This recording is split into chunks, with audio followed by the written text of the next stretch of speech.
tingkatkan tekad, kuatkan hati.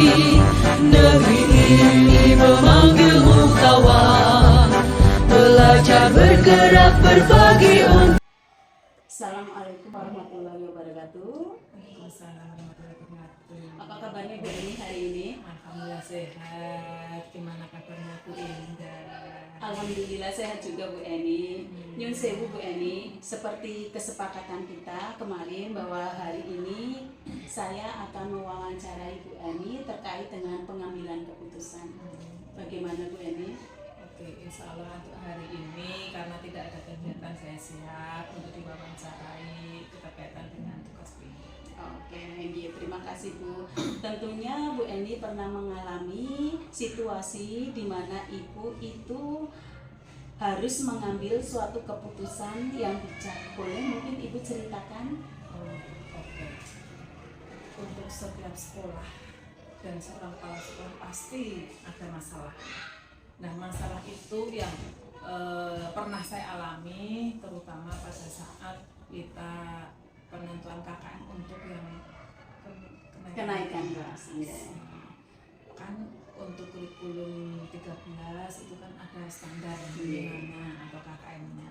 Jadi kalau anak yang di bawah KKN itu lebih dari 4 kan tidak naik. Nah, bagaimana caranya untuk anak yang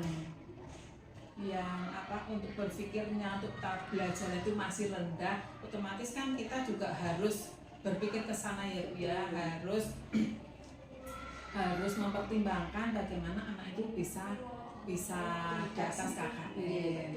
Nah, oleh sebab itu saya dalam mengambil keputusan ini ya dilema, kalau dinaikkan nanti bagaimana, kalau tidak dinaikkan ya bagaimana. Nah, oleh sebab itu kita harus berpihak kepada siswa. Nah, sehingga anak-anak yang di bawah KKN itu nanti kita ke guru kelasnya, jadi kita berembuk berdiskusi dengan guru, baik guru kelas maupun guru mata pelajaran itu agar memberikan remedi kepada anak sehingga anak itu bisa mampu untuk mencapai KKN, sehingga anak itu nanti bisa naik ke kelas. Seperti itu ya Bu. Selama ini menurut Ibu bagaimana dapat mengidentifikasi kasus-kasus yang pernah Ibu alami itu merupakan dilema etika ataupun itu adalah rujukan moral Bu? Berdasarkan kasus yang tadi, nah itu berarti kan adanya dilema etika karena harus memutuskan pilihan yang sama-sama memiliki alasan yang masuk akal.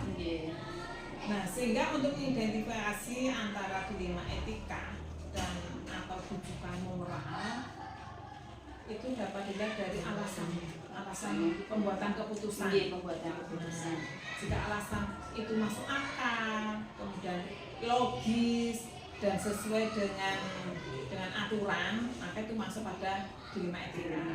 Namun kalau itu kok tidak masuk akal, berarti masuknya ke yang moral.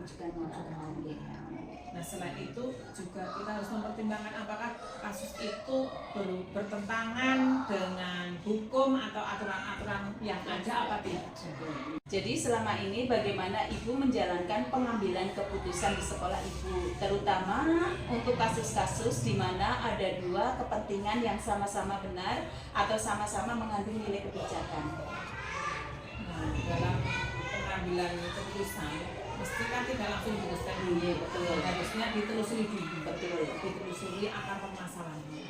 Nah, setelah ditelusuri permasalahannya, sudah ketemu diidentifikasi. Setelah diidentifikasi, terbentuklah kesimpulan.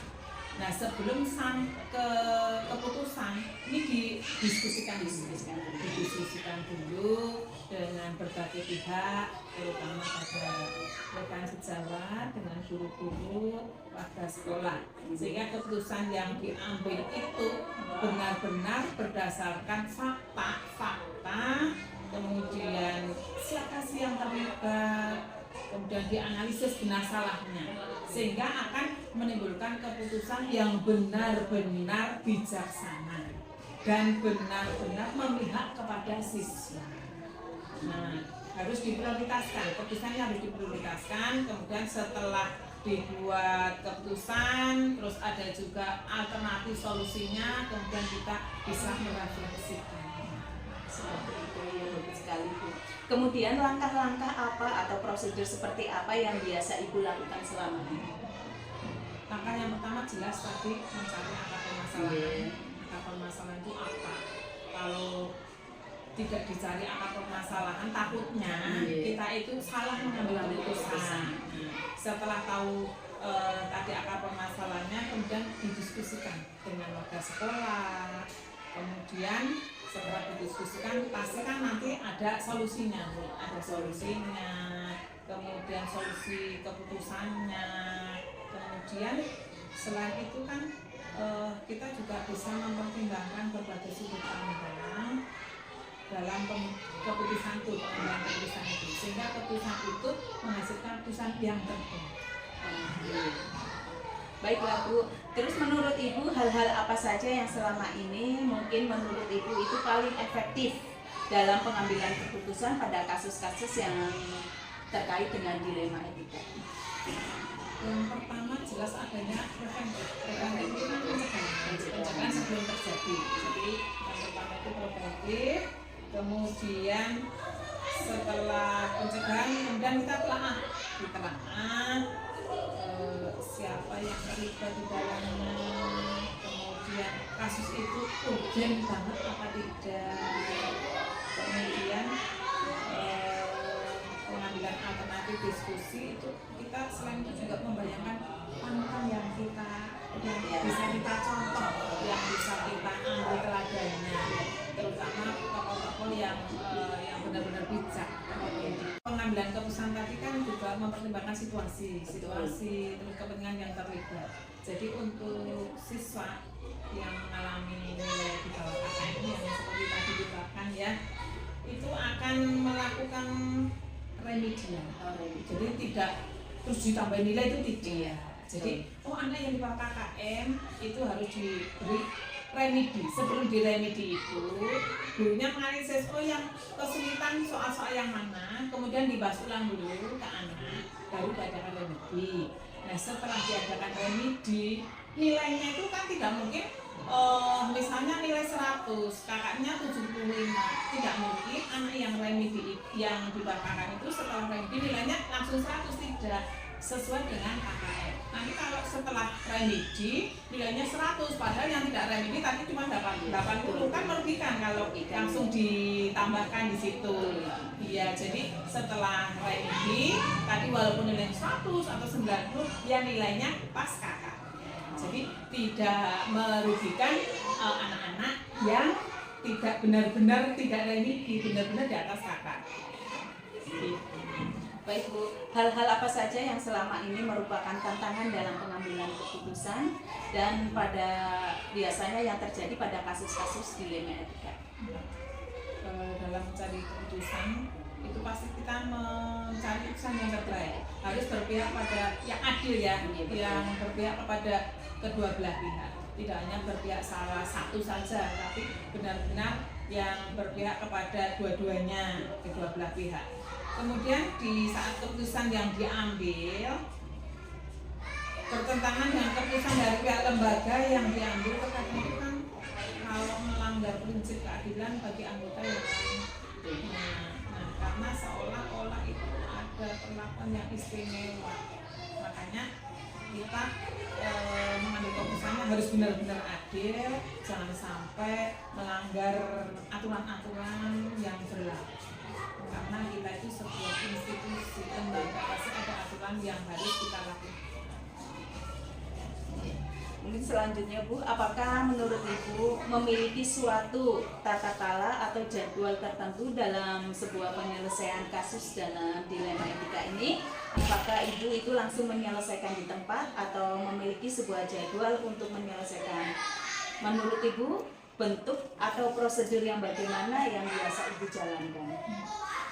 Kalau untuk tadi yang kasus dilema itu tidak langsung saya putuskan sendiri, karena ini hubungannya dengan guru-guru yang lain juga kan. Nah, Nah, untuk penyelesaian kasus dilema ini, saya selaku kepala sekolah itu koordinasi juga dengan guru-guru yang lain. Jadi guru-guru di sekolahan kita itu diajak diskusi, diajak berembuk untuk menyelesaikan masalah ini. Kemudian kan mereka kan mesti kan punya pendapat. Jadi pendapat solusi yang bagus, yang baik itu yang nanti kita pertimbangkan. Kemudian berikutnya jika masalahnya itu ringan, bisa diselesaikan saat itu, maka ya saya selesaikan saat itu. Jadi tidak ada jadwal ini harus seperti ini.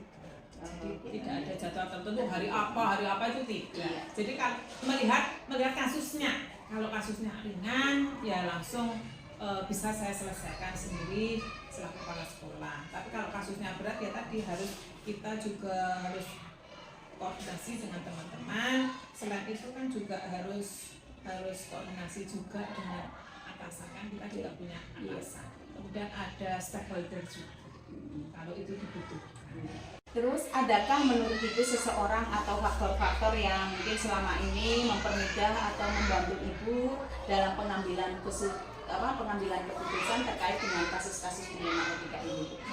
Oke. Saat pengambilan keputusan untuk mempertimbangkannya, saya itu jelas ada pihak lain yang berkontribusi dalam pengambilan keputusan, misalnya warga sekolah kan misalkan ada guru, ada tenaga administrasi, kemudian ada stakeholder, misalnya komite sekolah, kemudian ada pengawas, kemudian ada wali murid juga tentunya, kemudian selain itu ada orang-orang terdekat yang punya kedekatan dengan saya yang bisa diajak untuk berdiskusi, berpikiran demi ya kemajuan sekolah, demi siswa, kemajuan siswa itu kan ada. Kemudian selain itu ada tokoh-tokoh yang saya idolakan, misalnya kayak Ki Hajar Dewantara. Oh kok beliau itu seperti itu ya, caranya, perpandangannya bagus banget, apalagi beliau itu selalu mengutamakan siswa. Nah saya ingin seperti itu. Jadi pengambilan keputusan itu harus berpihak pada siswa. Seperti itu ya Bu. Nah, untuk yang pertanyaan terakhir ini Bu, menurut Ibu dari semua hal yang sudah Ibu sampaikan, pembelajaran apa yang mungkin Ibu dapat petik dari pengalaman Ibu dalam mengambil keputusan dilema etika itu? Dengan adanya tadi ya permasalahan pandemi, kadang-kadang ada juga yang namanya masalah di sekolah ya, pasti itu Bu. Itu akan saya menjadi lebih bisa berpikir dewasa, lebih bijaksana. Jadi kalau ada permasalahan kita langsung spontan, terus langsung kayak marah-marah kalau ada masalah, itu tidak. Jadi saya bisa berpikir lebih dewasa, kemudian mengambil keputusan dengan bijaksana. Mengapa? Karena dalam mengambil keputusan itu harus dipertimbangkan berbagai macam efeknya, dampaknya. Apakah itu dampaknya positif apa negatif? Banyak yang positifnya, apa banyak negatifnya. Karena keputusan yang diambil saya seorang kepala sekolah itu berdampak pada tidak hanya kepada saya sendiri, tapi kepada institusi yang saya pimpin, kemudian berdampak pada wali murid, berdampak pada guru, warga sekolah, apalagi berdampak kepada siswa. Nah, oleh sebab itu saya harus bisa mengambil keputusan yang efek yang negatifnya itu paling kecil, keputusan yang efek negatifnya itu yang paling sedikit. Betul, berarti meminimalisir resiko yang akan terjadi Ibu, sehingga menurut Ibu berarti pembelajaran yang harus kita lakukan itu memang harus berpihak kepada anak, ya benar? Iya, pembelajaran yang harus kita lakukan itu memang harus semuanya itu berpihak pada siswa. Jadi keputusan apapun itu kita mengutamakan ke siswa. Sehingga karena yang kita anggap benar belum tentu benar bagi mereka. Jadi harus dipikirkan apakah itu benar-benar untuk semuanya atau hanya benar untuk kita saja. Seperti itu. Oh Ibu, terima kasih, ini ilmunya masukan dari Ibu terkait dengan dilema etika. Setidaknya masalah yang Ibu sudah hadapi dan Ibu selesaikan itu menambah ilmu buat saya dan pengalaman yang luar biasa setelah saya mewawancarai Ibu. Terima kasih Bu, mudah-mudahan sekolah kita SD Jenang Negeri 04 itu semakin maju, juga melahirkan anak-anak yang cerdas dan menjadi pemimpin bangsa insya Allah tahun depannya. Amin. Amin. Saya juga mengucapkan terima kasih atas Bu Indah selaku guru penggerak, mudah-mudahan bisa menggerakkan tidak hanya untuk jenengan sendiri tapi untuk SD Jenang 4. Mudah-mudahan SD Jenang 4 ini semakin hebat dan bermanfaat.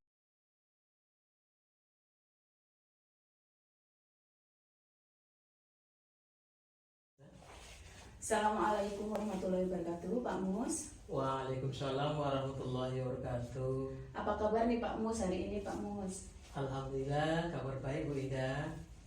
Oh ya Pak Mus, seperti kesepakatan kita kemarin bahwa hari ini saya akan mewawancarai Pak Mus terkait dengan pengambilan keputusan yang akan Pak Mus lakukan. Pak Mus? Insya Allah saya siap untuk diwawancarai oleh Bu Ida. Oke.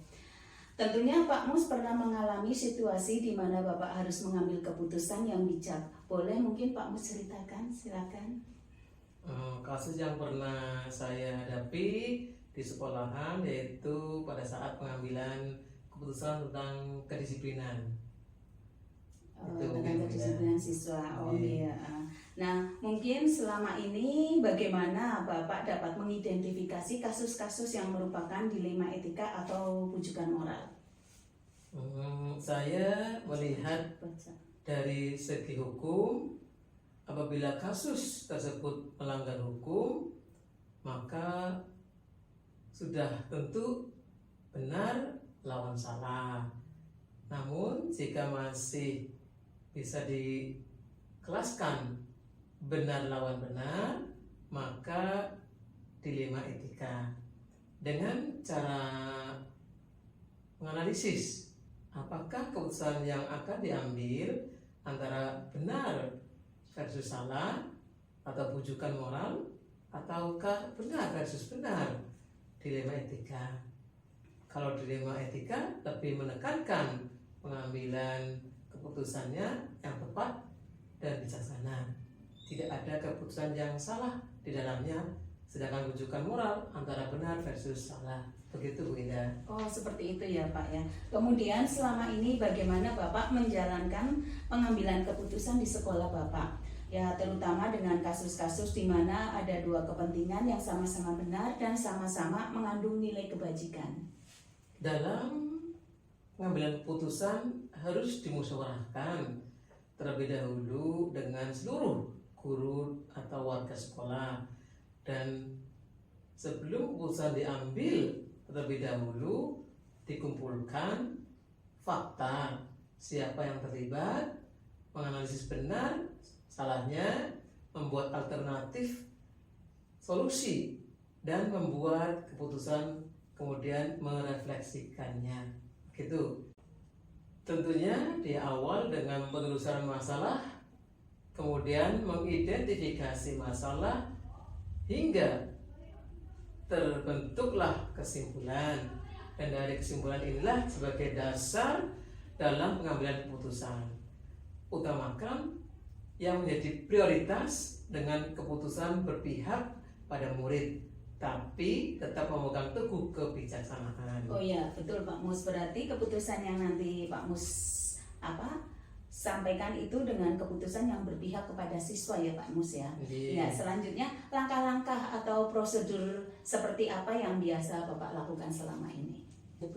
Langkah atau prosedur yang bisa dilakukan yaitu menentukan penyebab permasalahan, menentukan siapa yang terlibat, berdiskusi dengan warga sekolah, membuat beberapa solusi keputusan, menimbang lagi dari berbagai sudut dan melakukan keputusan, mengidentifikasi masalah, kemudian melakukan diskusi dengan pihak yang terlibat untuk mengambil keputusan yang terbaik. Oh iya. Hal-hal apa saja Pak Mus yang selama ini Pak Mus anggap efektif dalam pengambilan keputusan pada kasus-kasus dilema? Efektif dalam pengambilan keputusan adanya tindakan preventif sebelum terjadi masalah dengan menelaah siapa yang terlibat, sifat urgen kasus dilema, dan pengambilan alternatif diskusi. Selanjutnya Pak Mus, hal-hal apa saja yang selama ini merupakan tantangan dalam pengambilan keputusan pada kasus-kasus dilema etika ini? Mencari keputusan yang terbaik karena keduanya merupakan masalah yang sama-sama benar, yang harus menguntungkan kedua belah pihak. Di saat keputusan yang diambil bertentangan dengan keputusan dari pihak lembaga, keputusan yang diambil terkadang melanggar prinsip keadilan bagi anggota yang lain karena seolah-olah seperti ada perlakuan yang istimewa dari pihak pengambil keputusan. Oh, seperti itu ya Pak Mus. Nah, selanjutnya, apakah Bapak memiliki suatu tata kala atau jadwal tertentu dalam sebuah penyelesaian masalah yang terkait dengan kasus dilema etika? Apakah Bapak langsung menyelesaikan masalah tersebut di tempat atau memiliki sebuah jadwal yang intens untuk menyelesaikan? Dan bagaimana bentuk atau prosedur seperti apa yang mungkin Bapak jalankan? Yuk. Untuk prosedurnya, tidak ada jadwal khusus dalam penyelesaian kasus dilema etika karena langsung diselesaikan dengan melakukan koordinasi dengan semua guru sehingga keputusan sudah disepakati bersama. Jika masalahnya biasa atau ringan, maka langsung diputuskan. Tapi jika masalahnya berat, maka dilakukan proses seperti yang dijelaskan tadi sesuai dengan tingkat kompleksitas kasus yang terjadi. Seringkali masalah diselesaikan pada saat itu juga, tapi ada juga masalah yang memang harus diselesaikan pada jadwal tertentu dan sesuai dengan keberpihakan kepada siswa. Selanjutnya Pak Mus, adakah seseorang atau faktor-faktor apa yang selama ini mungkin mempermudah atau membantu Bapak dalam pengambilan keputusan yang terkait dengan kasus-kasus dilema etika? Dalam pengambilan keputusan dalam kasus-kasus dilema etika, saya selalu mengajak warga sekolah atau stakeholder, wali murid, orang-orang yang memiliki kedekatan dengan permasalahan, pihak yang terkait dengan permasalahan, dan aturan yang berlaku dari lembaga serta pola pikir dari tokoh yang diidolakan, keluarga, dan pihak yang terkait dalam suatu permasalahan. Oh, seperti itu ya Pak Mus. Dari semua hal yang telah disampaikan itu tadi Pak Mus, pembelajaran apa saja yang dapat Bapak petik dari pengalaman Bapak selama kurun waktu pengambilan keputusan yang terkait dengan dilema etika ini? Pengalaman yang saya ambil yaitu saya menjadi lebih bijaksana dalam menganalisis sebuah permasalahan untuk dijadikan pertimbangan menentukan solusi. Setiap pengambilan keputusan harus dilakukan sesuai dengan nilai kebajikan dan berpihak pada murid. Setiap pengambil keputusan pasti akan memiliki resiko. Maka dari itu buatlah suatu keputusan yang paling meminimalisir resiko yang akan terjadi. Pembelajaran yang bisa diambil adalah tidak semua yang kita anggap benar itu benar, karena harus dilihat dari berbagai sisi. Oh, Gitu. seperti itu ya Pak ya. Iya. Ya, terima kasih Pak Mus. Ini saya mendapatkan banyak ilmu terkait dengan permasalahan penyelesaian kasus-kasus dilema etika. Mudah-mudahan ke depan itu menjadi pembelajaran untuk kita semua. Dan terima kasih Pak Mus sudah memberikan waktunya kepada saya untuk menyelesaikan tugas dalam pembelajaran saya sebagai guru penggerak. Terima kasih Pak Mus. Terima kasih sama-sama kembali Bu Indah.